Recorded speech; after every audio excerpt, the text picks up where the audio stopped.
Chapter 28. It's never too late. You need passion to succeed. For revolution, passion, and audacity are required in big doses. Che Guevara. So here we are. By the time this book is released, I'll be 50 plus. I've been living in the US longer than I lived in Mexico.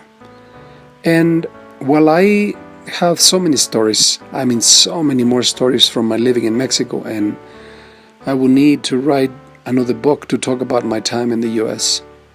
So, as not to make this book longer than what it already is, I'll wrap it up with this last story. It's never too late, mijo, my uncle Dr. Guillermo Tafoya used to say. Dr. Tafoya, Grandpa Indo's first cousin, was the neighborhood's doctor. He was a kind and generous person. People from around town and from little ranches from up in the mountains would come and see him. He was honest, fair, and a lot of times he didn't even charge his patients. Uncle Guillermo was nice to our family too. Because he loved my grandma, my grandpa, and my mom, one time he gave me a horse, which we kept on his ranch.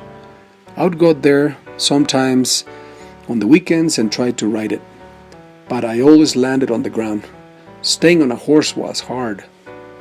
Freeze the story. Summers in Apatzingan could be both boring and fun. If I didn't go on vacation and stayed in Apatzingan, I'd practice basketball, martial arts, or whatever activity was available for me. Sometimes I would get odd jobs. While our days were busy, we were not productive. We played basketball in the morning, got breakfast at Gori's house or mine, then met our friends, Ober, Alfonso, Alberto, Jose Luis, Julio, etc. That's a lot of them. Then played basketball until late at night. After that, we would go with La Macha, our basketball coach, and La Pulga, one of the best basketball players I've ever met. Then the drinking began. We would drive around town drinking, singing, fighting, whatever. Get a job, huevones, lazy asses, el guango. Gori's brother used to yell at us every time he saw us wasting time. Gori's response, F you, nalgas gordas, fat ass.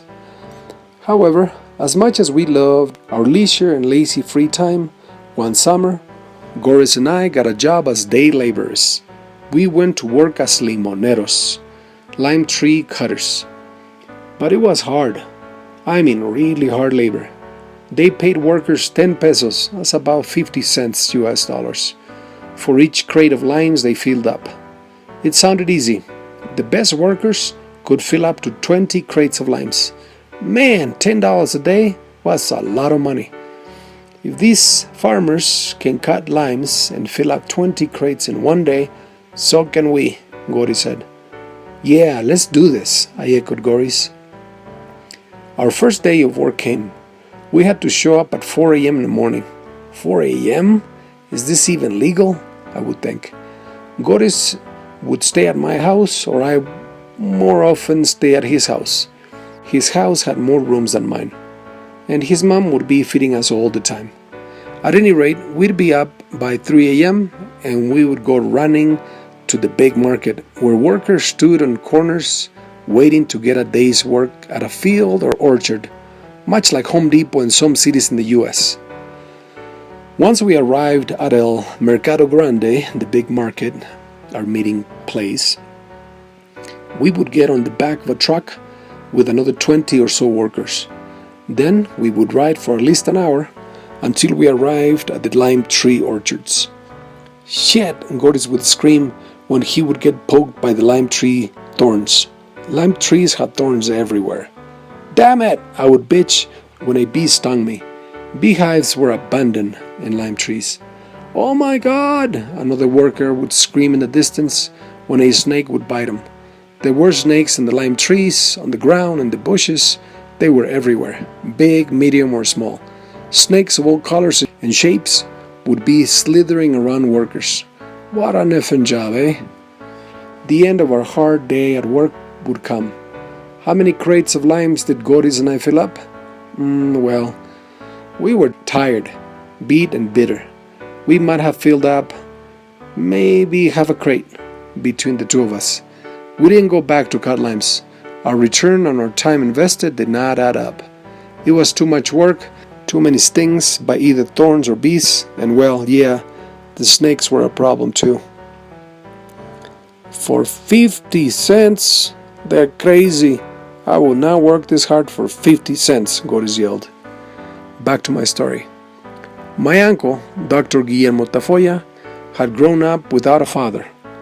Dr. Tafoya had to drop out of first grade to start working. Yes, mijo, your tío Guillermo had to start working at a very, very young age. Hell, he didn't even start elementary school, Grandpa Indo would say. Why, Grandpa? I would ask. Well, people have to work to eat, mijo, and your uncle Guillermo had to work. But wait, if he didn't go to school, how come he's a doctor? I would ask. Well, as Dr. Tafoya says, it's never too late. He got married young. He wasn't even 18 years old when he had 3 children. He worked hard in the fields. You know how hard it is to work as a campesino, mijo. He worked and worked some more to make sure all of his kids went to college and got careers. That's nice that he made sure all of his kids went to school, Grandpa, but how did he become a doctor? I interrupted. Well, after he made sure that all of his kids were on the way to college, he went back to night school, elementary school, when he was a little over 30 years old. 30 years old? Wow, Grandpa, that's old. I would say no. Well, not really, mijo. It's never too late to go back to school. Your Uncle Guillermo did what he had to do, and he became a doctor, well, after he was 50 years old. Can you believe it, mijo? Isn't that a wonderful story? It's never too late to go back to school, my grandpa would say proudly. Dr. Tafoya was his first cousin after all. Freeze the story. Back to summers in Apatzingan. Day laborers, as lime tree cutters anyway, was crossed off my list. I got myself a job as a albañil, as a construction worker. Man, that job was hard too. It has to be slave labor. I remember thinking. My job consisted of carrying 5-gallon buckets of wet cement up to the 2nd or 3rd floor of a building, 1 bucket on each hand. Although the workout was amazing, that job lasted about 2 weeks. I really tried to hang in there. But I was skin and bone after those 2 weeks. I could barely walk, and the pay was not worth it. I got many of those types of jobs in the summers. They were hard. I knew I had to keep on going to school. I liked manual labor, but I knew it was not my calling. Back to my story. One of those summers, I landed yet another job, this time as a carpenter's helper. I remember Lacio, the carpentry owner. I think he was a law school dropout or something like that, who loved the craft. So he opened his carpentry business. He told me that if I wanted to keep the job, I would have to solicit at least 2 projects. He said that I needed to learn how to sell and convince people that they needed a carpentry job at their house. So I went out and solicited 2 jobs. One was for my mom and the other one for Alex's grandma. I connected Lacio to get these 2 jobs. He charged a lot in advance though, which was a mistake on my mom's side and on Alex's grandma's side.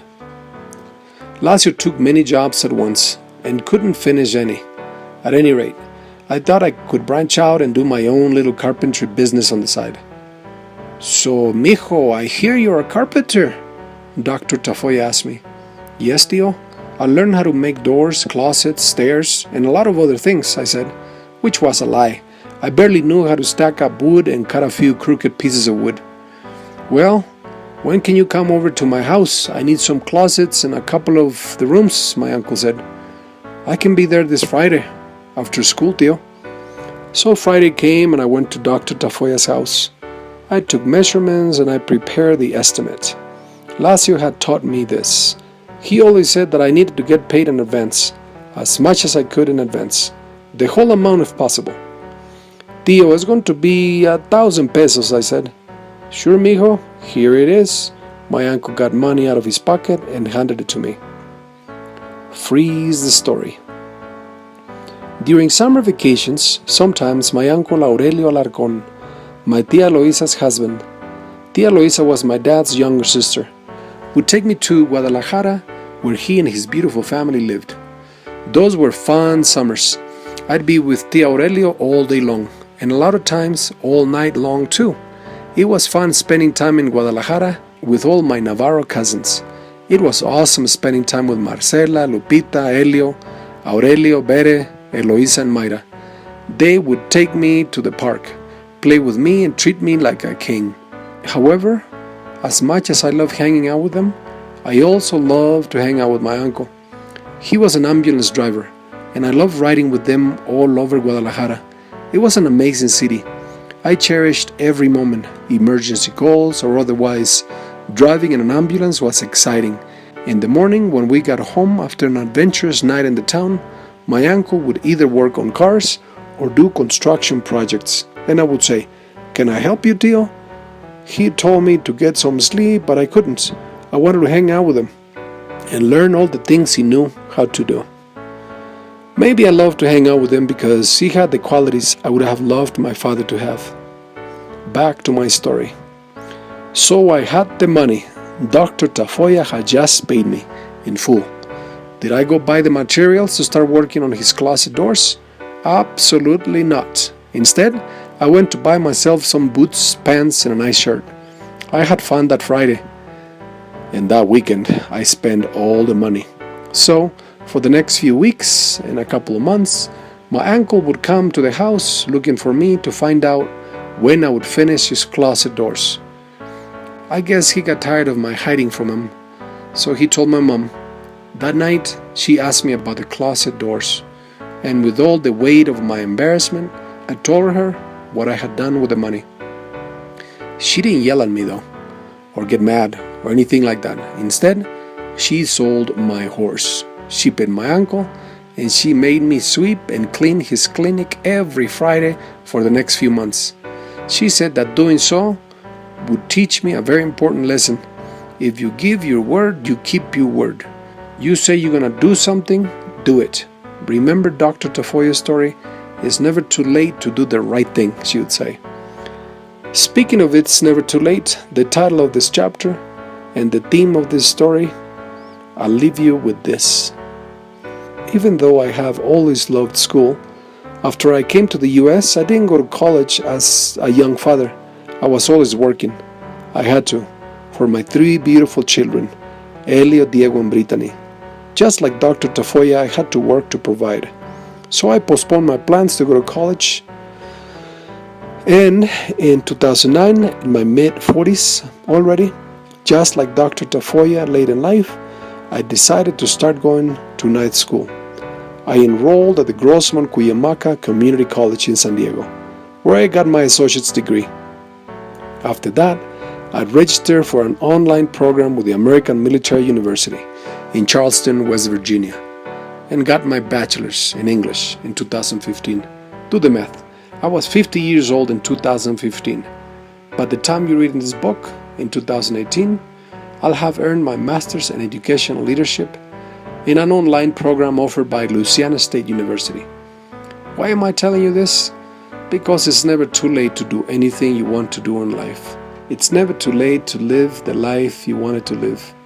So I'll leave you with this question. What's that thing that you want to do, but you haven't because of 1,000 excuses? Do it already.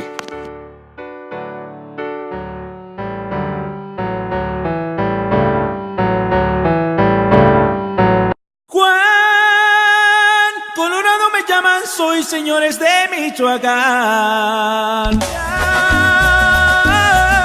Hasta los más salidones al mirarme muchos se van. Traigo mi cuerpo una silla que es de cuero, plata y marfil. Y 2 pistolas al ciento para que entre rendir. Que viva mi tierra Michoacán y denme charanda para brindar. Que Juan Colorado ya está aquí, montado en su cueco en huracán. Cuando me encuentro resuelto que de frente quiera pelear,